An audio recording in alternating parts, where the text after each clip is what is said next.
Hi everybody, my name's Bill Sanders and this is WatchArtSci, the art and science of watch collection. As I had mentioned in some of the other videos, uh, I'm essentially, my background is in research. Okay, so today what I want to do, I want to take a look at the Asian crisis. This has been discussed before, back in June 2014 in Quartz. There was an article about the the drop in sales and the problems involved. And they said, well, it's going to be over. We're past the worst. Well, that didn't happen. Last November on the Archie Luxury channel, there was he talked about the same thing. There was a coming Asian crisis, and later on he had I think it was this last June 2016, he had another thing on it. And more recently, Federico Talks Watches had an excellent discussion of what's going on. Well, what I decided to do was let's take a look at this totally from the collector's perspective. I'm a collector, first, last, and always. I'm not in the watch business at all. Let's take a look at some data from it's called the Federation of the Swiss Watch Industry. That's the English version. So, in looking at these come out with I think the next one is out like August 23rd. There'll be another report. And this is the one from June. And in that, they had the moving average for 2015 to 2016. So you have July 15th, 2015 to June 16th, 2016. As you can see from that chart, it's going down. In and of itself, that's something that can happen. And if you look carefully, they're off about 9% in terms of the 12 months. Now that's on a moving average. Okay, so let's take a look at this is in 2016, where the big losses are. And you can see the biggest one is in Hong Kong. It's off almost 30%. And China, add that to China, and you have almost 35% of the dip is from China. Okay, the USA is also off. Now, some of the things may be because people buying watches here who are from Asia, who come to here on tour or something and buy a bunch of watches to take back for friends and gifts. Same thing in Japan. Italy is really off a great deal, 28.2%. Same with Germany. Well, there are 789 million Swiss francs off. That's close to about $800 million, pretty close. So Swiss franc and dollars are very close to each other. Okay, so that's off 17.3%. All right, and that's just with the share of where the major sellers or buyers are from. It's off 17%, but it's 48% of where the sales are. Overall, if you look at the bottom down there, you can see that it's off worldwide is off 16%. But most of those, or at least a big hunk of it, comes from those 6 countries. All right. When we in looking at the distribution, if we go back to 2013, you can see there were a lot of losses there too, in Asia especially. And first of all, in Hong Kong, they were off a little over 5%, and they were off again in China. About 12%. Now, the point of this is that's 2013, and the figures we just looked at were 2016, which means that they had the losses in 2013, and they had more losses in 2016, so it's pretty serious. All right, overall, worldwide, the total changes that they had, old countries, by the way, as other countries, is that they were up 1.9%, which isn't bad. I mean, it's better than losses, but it's not the usual kind of growth that most businesses expect. Okay, now this pie chart shows pretty much where the sales are, and we can see most of the sales, the majority, literally 53%, are in Asia. The Americas, and this includes Canada, the U.S., Mexico, all of South America, that's only 14%. Europe picks up 31%, Africa 1%. Okay, so if you lose or you have a big dent in the major market, that's not a good thing. Okay, so if we go back to supply and demand, we have to ask ourselves, here I am, a collector, has this had any effect on the watches I buy? Let's take a look at a diagram that will go through pretty much the steps, with at least with the concepts of supply and demand in a pretty pure economic sense.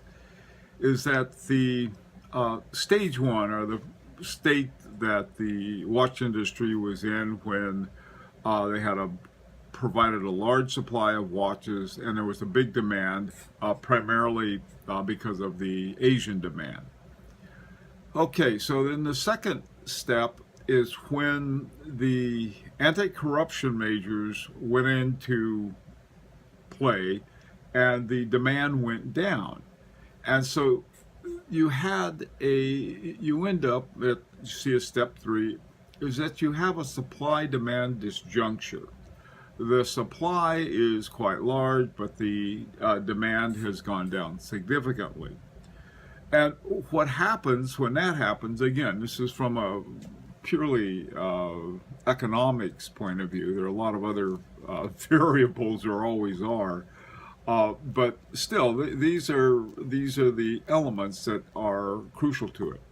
So what you do is that you reduce the supply to meet the demand. Okay, so with watches, you have enough for the authorized dealers, and there's a smaller demand, and so you don't have to have as many. All right, so this is where the role of the gray market is that with the excess supply, that goes to the gray market, and there's going to be a larger demand because there's a larger population who can now afford the watches, the high horology luxury watches. And essentially that's what's going on now.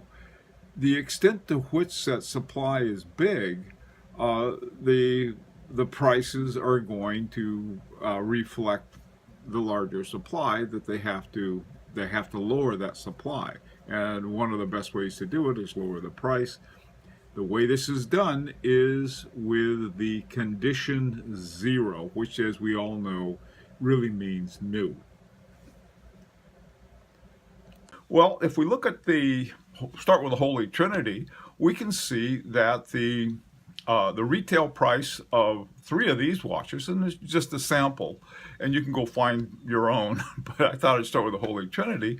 All of them are lower. The Patek Philippe, Calatrava, this particular one is down by about $5,000. The Vacheron Constantin Historique 1921 that's over $10,000 less in condition zero. Now remember, condition zero is brand new, but they can't call it that. They have to call it condition zero.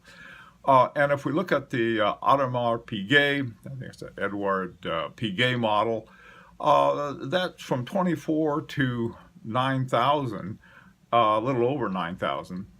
That's a lot. That's over 50% drop. And so when we're talking about these things, one way that we can look as collectors is find out, because they're not going to drop the price in the premium stores.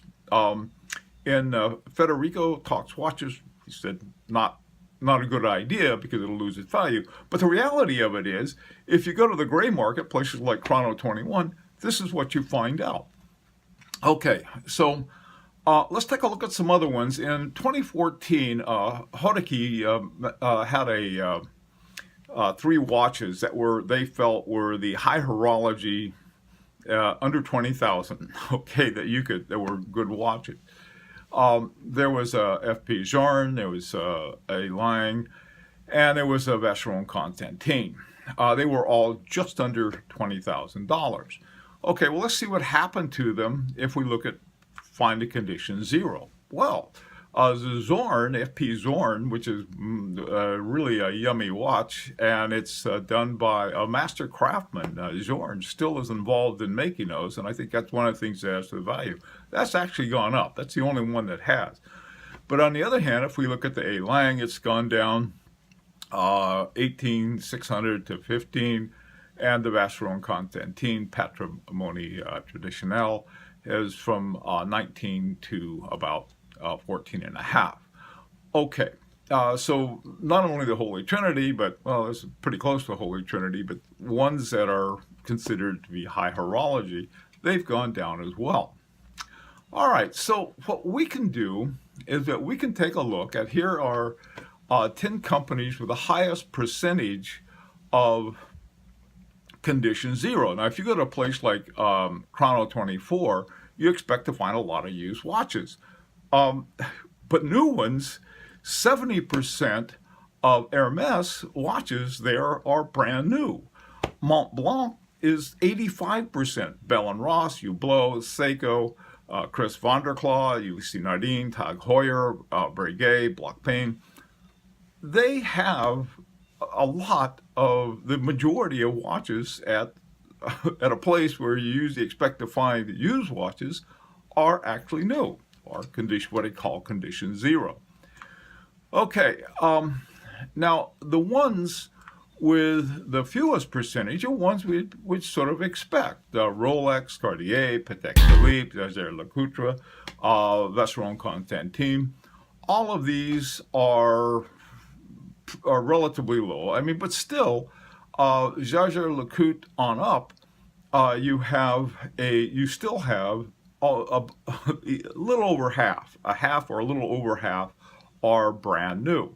Now, when we look at ones like Rolex and Cartier, Patek Philippe, even though they're not a majority of the watches, it's just a pretty good percent. And then when we look at the numbers, if we look at the how many watches, if we look at Rolex, there are 15,000 new ones for sale. Omega has 9,000, Breitling has 8. Hublot, they were high on the other one too.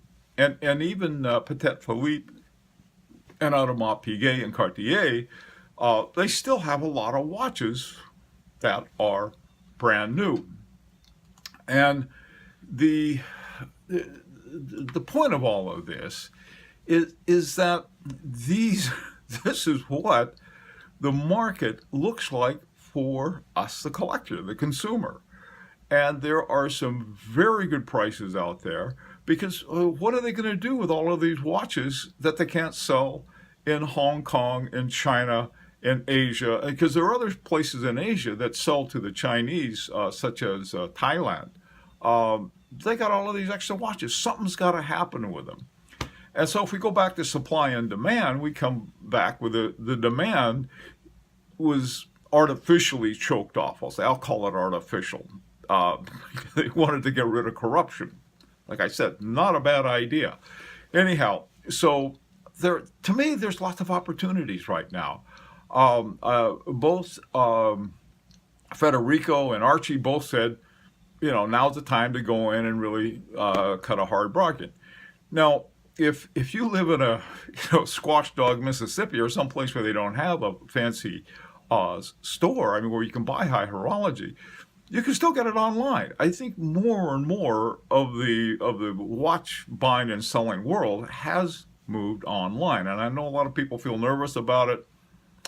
Hey, look at the calendar. It's 2016. This has become very much of a reality, and I think that now is a good time to take advantage of it. I really do.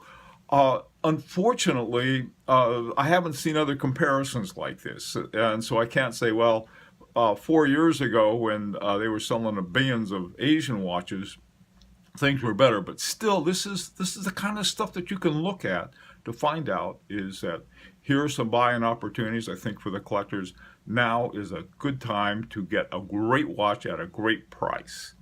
Anyhow, Bill Sanders for WatchArtSci. I would really like to hear what you have to say about this because you're the watch consumer. And be sure to subscribe, for goodness sakes. You don't want to miss that. Anyhow, till next time, Bill Sanders, WatchArtSci. Bye-bye.